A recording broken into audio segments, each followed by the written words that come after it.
கரூர் பெருந்துயரம் சம்பவம் தொடர்பாக குற்றப்பத்திரிகையில் தாவேக தலைவர் விஜயின் பெயரை சேர்க்க திட்டம் என ஒரு அண்மை செய்தியை தற்போது பார்த்து வருகிறோம். கடலையே கவுத்துட்டானுங்களே. ஐயோ ஐயா ஐயா ஐயா என்ற சாமி எதுக்குமே உதவாம இருந்த ஊரை எல்லாருக்கும் உதவுற மாதிரி பண்ணுனே சாமி, உனக்காக இந்த நிலைமை.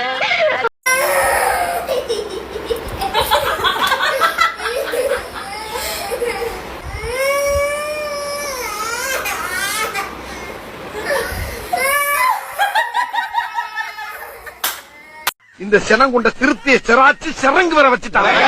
ஆறிருச்சு. இந்த மதம் கொண்ட யானைய மண்டி போட வச்சு நீ நினைக்கிற மாதிரிலாம் ஒண்ணு இல்ல, மானமங்கப்படுத்திட்டானுங்க. இந்த கருந்தலுடைய கொடுக்க கேவலம் ஒரு கத்திரிய வச்சு கட் பண்ணிட்டானுங்க. கொடுக்க மட்டும் தானா? தாமதத்திற்கு வளைவுகள் தான் காரணம் என்பதற்கான ஆதாரத்தை விஜயிடம் சிபிஐ கேட்டதாக ஒரு அண்மை செய்தியை தற்போது பார்த்து வருகிறோம். அண்ணே, அதான இந்த சப்ஜெக்டோட ஹார்ட் பீஸ். என்னடா வேலை பார்த்திருக்க நீ? மேட்ரை மட்டும் எழுத்துனா போட்ட பிளான் எல்லாம் சேர்த்து தள்ளிட்டானே. நான் என்ன பண்ண? கரூர் சம்பவம் மாதிரியான கூட்ட நெரிசல் விபத்து வழக்க பொதுவா சிபிஐயோட சிறப்பு குற்றப்பிரிவு தான் விசாரணை செய்யும். ஆனா கரூர் சம்பவத்துல மட்டுமே சம்பந்தமே இல்லாம ஊழல் வழக்க விசாரணை செய்யக்கூடிய ஆன்டி கரப்ஷன் யூனிட் விசாரணை செய்யறாங்க. ஏண்டா டேய், எனக்குன்னே வருவீங்களாடா? ஏன்ட்ட சரசம் பண்றக்கே ஓட்டா போய் உங்களை பெற்று விடுறாங்களா?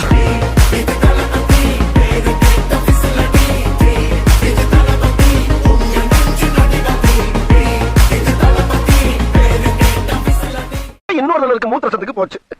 அந்த மூத்திரசத்துக்குள்ள 11 பேருமா 3 மணி நேரம் மூச்சு திணற அடிச்சானுங்க. சரி அடிச்சுட்டு போங்கடான்னு விட்டுட்டேன். விட்டுட்டீங்களா? அவங்கள அடிக்கலாம் இல்ல, அடிக்கும் போது ஒருத்தன் சொன்னா, இவன் ரொம்ப நல்ல ஒரு வார்த்தை சொல்லிட்டு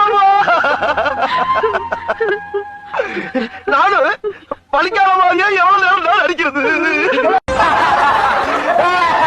நாளைக்கு நீங்க பேட்டி கேட்டாலும் நான் சொல்லுவேன், நீங்க இன்னொரு 6 மாசம் கழிச்சு பேட்டி கேட்டாலும் நான் சொல்லுவேன், பிஜேபியோடு தமிழக வெற்றி கழகம் ஒருபோதும் கூட்டணி கிடையாது.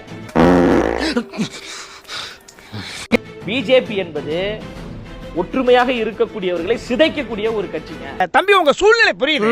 யாருக்குமே இப்படி வரக்கூடாது. இந்தியா என்பது வேற்றுமையில் ஒற்றுமை நிறைந்த நாடு, பன்முகத்தன்மை கொண்ட நாடு. அந்த பன்முகத்தன்மையை சிதைக்கக்கூடிய ஒரு சர்வதிகார போக்கோடு பிஜேபி செயல்பட்டு கொண்டிருக்கு. அப்படியாடா மயிறு, சரிடா மயிறு, ஓகேடா மயிறு. Last time when Home Minister Amit Shah ji was present in Tamil Nadu, in front of him the district MLA, Karur MLA, the state BJP president openly mentioned that Sendil Balaji was responsible for the death of the 41 people. In front of Amit Shah ji it was mentioned. அவன் கிடக்குறான்டா மயிராண்டி. தைரியம்னா கை வைங்கடா. தைரியம்னா முதல்ல வீட்டுக்குள்ள போயிடுங்க. நான் கேக்குறேன். 41 பேர் பலியான வழக்கில் குற்றப்பத்திரிகையில் விஜய் பெயர் இருப்பதாக தகவல். நல்லா யோசனை பண்ணு, நான் எங்க எப்படி இருக்க வேண்டியவன்? உன் பேச்ச கேட்டு தாண்டா நான் ஊமையா நடிச்சேன். கொஞ்சம் பொறுமையா இருக்கனே. இப்ப பேசிட்டே என்னத்த கிழிக்க போறீங்க? பேசாம ஊமையாவே இருந்திருக்க. ஐயோ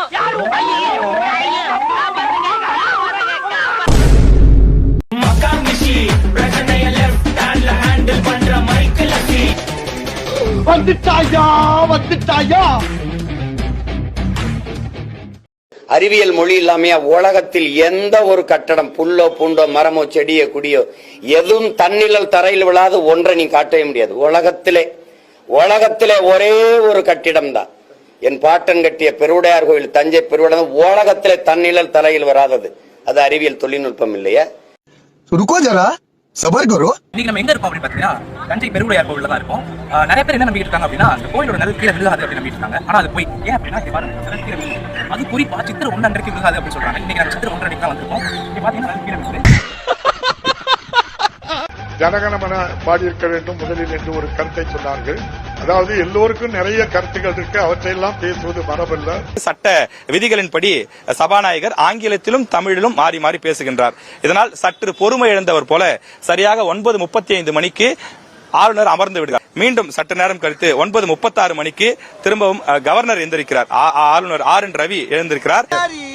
நான் பேசும்போது என்னுடைய மைக்கை ஆஃப் செய்தது என்னை இன்சல்ட் பண்ணதாக நான் கருதுகிறேன் என்று அவர் குறிப்பிடுகிறார். ஆனால் மைக் எதையும் ஆஃப் செய்யவில்லை.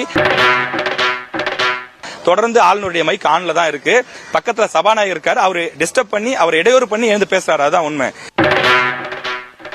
ஆனால் ஆளுநர் என்ன சொல்கிறார் என்றால், நான் பேசிக் கொண்டிருக்கும் போது என்னுடைய மைக்கை நீங்க ஆஃப் செஞ்சிட்டீங்க, இது எனக்கு செய்யப்பட்ட ஒரு பெரிய இன்சல்ட் இது அப்படின்னு சொல்றாரு.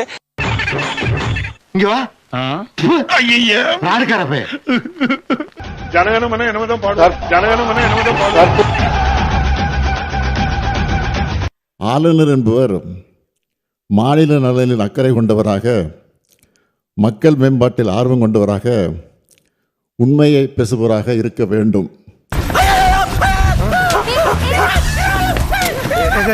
மண்டை கொளுத்திடுவேன், அப்ப கிரில்டு சிக்கன் மாதிரி ஆயிடுவேன். மாண்புமிகு ஆளுநர் அவர்கள் ஏற்கனவே நடந்து கொண்டது போலவே மீண்டும் இன்று செயல்பட்டிருப்பது மிகவும் வருத்தத்திற்குரியது.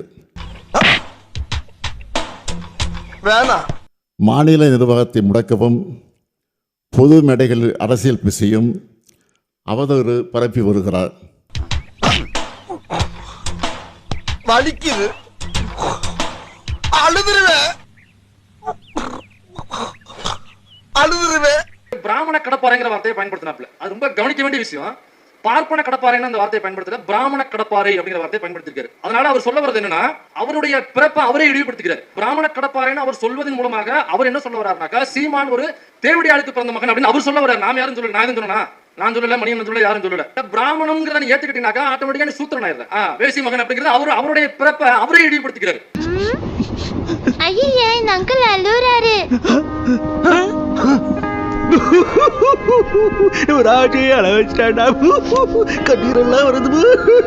பிராமண கடப்பாருன்னு சொல்வதன் மூலமாக அவர் அவருடைய பிறப்பு மட்டும் இல்ல, தன்னுடைய துணைவியா இருக்காங்க, அவருடைய மனைவி இருக்காங்கல்ல, அவங்களுடைய ஒழுக்கத்தை குறித்தும் அவர் தவறாக அவர் சொல்றாங்க. நாம எதுவும் சொல்லல. ஏன்னாக்கா அவங்க வேலைக்கு போறாங்க, அவங்க வக்கீல் முடிச்சிருக்காங்க, அந்த வக்கீலை தொழிலாக பண்ணி கொண்டிருக்கிறார்கள். பிராமண கடப்பாறைன்னு சொல்வதன் மூலமாக இந்த பிராமணியம் இருக்குல்ல, அந்த சங்கராச்சாரியார்னு ஒரு குத்த வச்சு ஒருத்தர் உட்கார்ந்துருப்பார்ல, அந்த சங்கராச்சாரியார் என்ன சொல்றாருனாக்கா, அந்த பிராமணிய கடப்பாறை வேலைக்கு செல்ல பெண்கள் விபச்சாரிகள் என்று அவர் சொல்லுகிறார், எழுதி வச்சிருக்காரு. அவங்களுடைய kamakoti.org அப்படிங்கிற வெப்சைட்ல நீங்க தேடுனீங்கனாலே இந்த வார்த்தையை போட்டு தமிழ்ல டைப் பண்ணாலே நேரடியா வந்து நின்றோம்.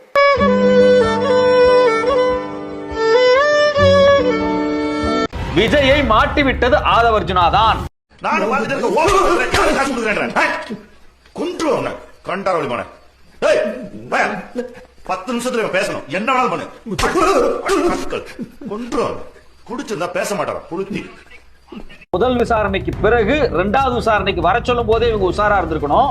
முதல் விசாரணையில விஜய் பேசின எல்லா கேள்வியிலும் அவர் மாட்டிக்கிட்டாரு. முன்னுக்கு பின் முரணாக பேசி விஜய் மாட்டி விட்டார். அவர் பேர் எஃப்ஐஆர் சேர்க்கறாங்க, சார்ஜ் ஷீட் போடுறாங்க. சிபிஐ தெளிவா கேக்குதல்ல, நீ கரூர்ல இருந்து புறப்பட்டு திருச்சிக்கு போற வழியில 1 மணி நேரம் நீ எங்கேயோ நின்று இருக்க. இந்த 1 மணி நேரம் நீ என்ன பண்ண? இந்த 1 மணி நேரம் விஜய், ஆதவர்ஜுனா இவங்க 2 பேருக்கு போன்ல இருந்து யார் யாருக்கு கால் போயிருக்கு அப்படிங்கிற ரெக்கார்டை எடுத்து சிபிஐ வச்சிருக்கு. ரொம்ப பயங்கரமான ஆளா இருப்பாரு.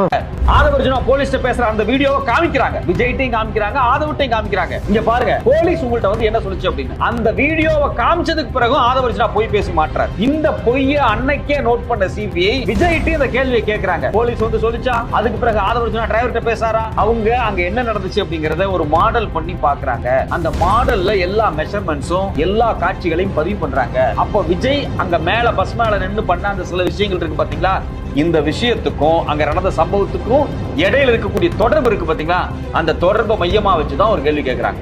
இதுல விஜய் மொத்தமா மாட்டிட்டாரு.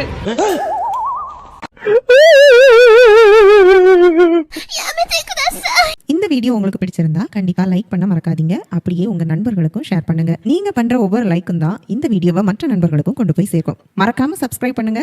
உங்க கருத்துக்களையும் கமெண்ட் பாக்ஸ்ல பதிவு பண்ணுங்க.